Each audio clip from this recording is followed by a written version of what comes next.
Hello students, a very warm welcome to Study by Methods। एक बार फिर से आप सभी का बहुत बहुत स्वागत है Study by Methods में।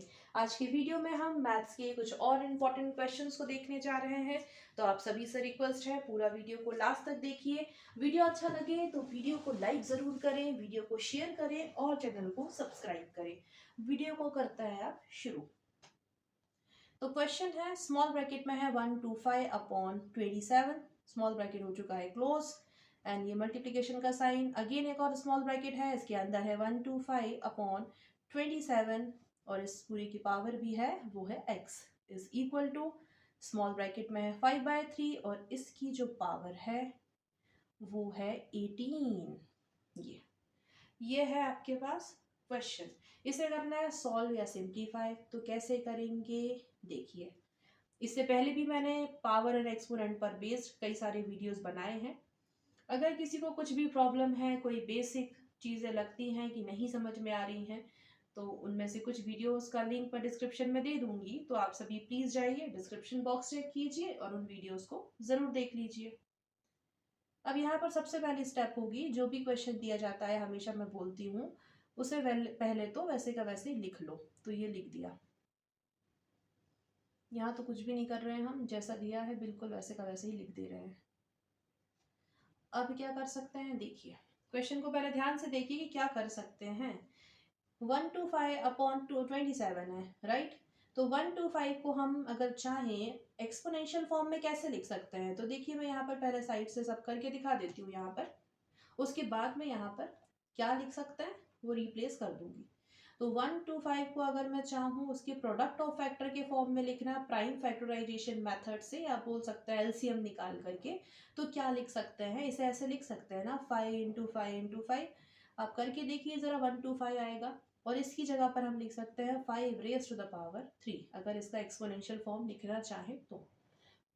इसी तरह से जो 27 लिखा है उसे अगर उसके प्रोडक्ट ऑफ फैक्टर की फॉर्म में लिखना चाहें प्राइम फैक्टराइजेशन मेथड से, या बोल सकते हैं एलसीएम निकाल करके, तो कैसे लिखेंगे, इसे ऐसे लिख सकते हैं 3 इंटू 3 इंटू 3। जरा करके देखिए 27 ही मिलेगा। और अगर आप चाहें इसे एक्सपोनेंशियल फॉर्म में लिखना तो किस तरह से लिखेंगे, 3 रेज टू द पावर 3, इस तरह से लिख देंगे। तो अब यहाँ पर यही बात को तो देखना था जो हम देख चुके हैं। 125 को मैं लिख सकती हूँ क्या, ये लिख सकती हूँ, तो इसकी जगह पर मैं ये लिख दूंगी। 27 को मैं ये लिख सकती हूँ, बिल्कुल यहाँ लिख देंगे। ठीक उसी तरह से इस 125 को इस तरह लिख दीजिए और 27 को इस तरह लिख दीजिए। अब इस तरह लिखने का मतलब है एक्सपोनेंशियल फॉर्म में लिखना। तो अब यहाँ पर हम इन्हें लिख देते हैं, अब इसे मिटा देते हैं। ये मैंने समझाने के लिए यहाँ पर किया था, अब मैं यहाँ लिख देती हूँ। तो 125 को मैं लिख रही हूँ 5 raise to the power 3 upon 27 को मैं लिख रही हूँ 3 रेज टू द पावर 3। ठीक इसी तरह से 125 को अगेन मैं लिख रही हूँ 5 रेज द पावर 3 अपॉन 27 को मैं लिख रही हूँ 3 रेज द पावर 3। और ये जो ऊपर पावर थी एक्स वो एज इट इज, और ये जो था वो वैसे का वैसे ही लिख रहे हैं, यहाँ पर कुछ भी नहीं किया है।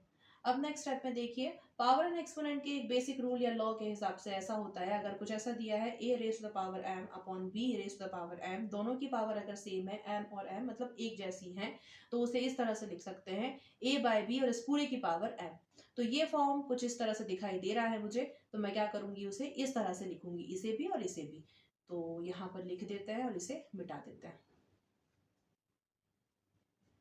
5/3 और इस पूरी की पावर हो गई 3 इंटू 5/3 और इस पूरी की पावर कितनी हो गई है 3, लेकिन यहाँ पर x भी तो था तो ये x, और 3 इंटू एक्स विल भी 3x हो जाएगा, इसलिए मैंने यहाँ पर सीधे लिख दिया 3x इज इक्वल टू 5/3 और इस पूरी की पावर चल रही है 18। अब यहाँ जरा देखिए, पावर एंड एक्सपोनेंट के बेसिक रूल या लॉ के हिसाब से एक और होता है, वो ये कहता है अगर ऐसा दिया है a raise to the power m multiply by a raise to the power n, base same है, मल्टीप्लिकेशन हो रहा है, दोनों पावर अलग अलग है, तो बेस तो फिर सेम ही रहेगा और जो दोनों पावर है आपस में प्लस हो जाएंगी। तो बस यही बात हम यहाँ लगा देते हैं, तो क्या हो जाएगा, बेस सेम है ना 5/3, यहाँ भी 5/3, तो 5/3 और दोनों पावर को ऐड कर दीजिए तो 3 प्लस 3x हो जाएगा इज इक्वल टू 5/3 और इस पूरे की पावर है 18। अब देखिए बेस एक जैसा है, 5/3 यहाँ भी है 5/3 यहाँ पर भी है, क्या कर दीजिए, पावर को कंपेयर करते हैं, तो यहाँ पे लिखो 3 + 3x, ये इसकी जो पावर थी वो इज इक्वल टू इसकी पावर 18, यहाँ लिख दीजिए। अब यहाँ पर हमें x की वैल्यू चाहिए है, अननोन वेरिएबल क्या है, x है, इसकी हम वैल्यू निकाल रहे हैं। तो कैसे निकालेंगे, नंबर एक साइड, वेरिएबल वेरिएबल एक साइड, तो ये 3x को यहीं छोड़ दीजिए, इज इक्वल टू 18 जैसा है वैसे का वैसे ही रहने देते हैं। पॉजिटिव 3 है, यहाँ जाके नेगेटिव हो जाएगा, -3 हो जाएगा। नेक्स्ट स्टेप में again 3x as it is रहने दीजिए, 18 - 3 करेंगे, प्लस माइनस माइनस होता है, तो 18 में से 3 माइनस कर दीजिए, कितना आएगा, 15 आएगा, ये हो गया 15। अब हमें x की वैल्यू चाहिए है, तो जिसकी वैल्यू चाहिए होती है उसे वहीं रहने देते हैं। अब यहाँ स्पेस कम है तो मैं कोशिश कर रही हूँ यहाँ पर बताने की। आई होप सो आपको समझ आए। ज़रा ध्यान दीजिए, पूरा वीडियो लास्ट तक देखिए प्लीज़, ताकि अच्छे से सारी चीज़ें क्लियर हो जाएं, समझ में आ जाएं। तो ये जो 3x है, चाहिए है हमें अननोन वेरिएबल x की वैल्यू, तो जिसकी वैल्यू चाहिए है, मतलब कि x की वैल्यू चाहिए है, तो x को अभी यहीं रहने दीजिए, इज इक्वल टू 15 जैसा है वैसे का वैसे ही। अब क्योंकि यहाँ कुछ साइन नहीं था तो मानते हैं कि वहां पर क्या है, मल्टीप्लिकेशन है, और जब ये मल्टीप्लिकेशन यहाँ आएगा तो ये डिवाइड में हो जाएगा। अब दोनों कैंसिल आउट बहुत ही आसानी से हो जाएंगे, जो कि 3 से ही हो रहा है, साफ साफ दिख रहा है हमें, ये 5। तो x की वैल्यू फाइनली आ चुकी है, जो कि है 5। बस ये आ चुका है फाइनल आंसर। इस तरह से आज के वीडियो में इस क्वेश्चन को मैंने बताया है। आई होप सो सभी को वीडियो अच्छा लगा होगा, क्वेश्चन समझ में आया होगा कि कैसे सॉल्व किया है। अगर आप सभी को वीडियो अच्छा लगा है तो प्लीज वीडियो को लाइक कर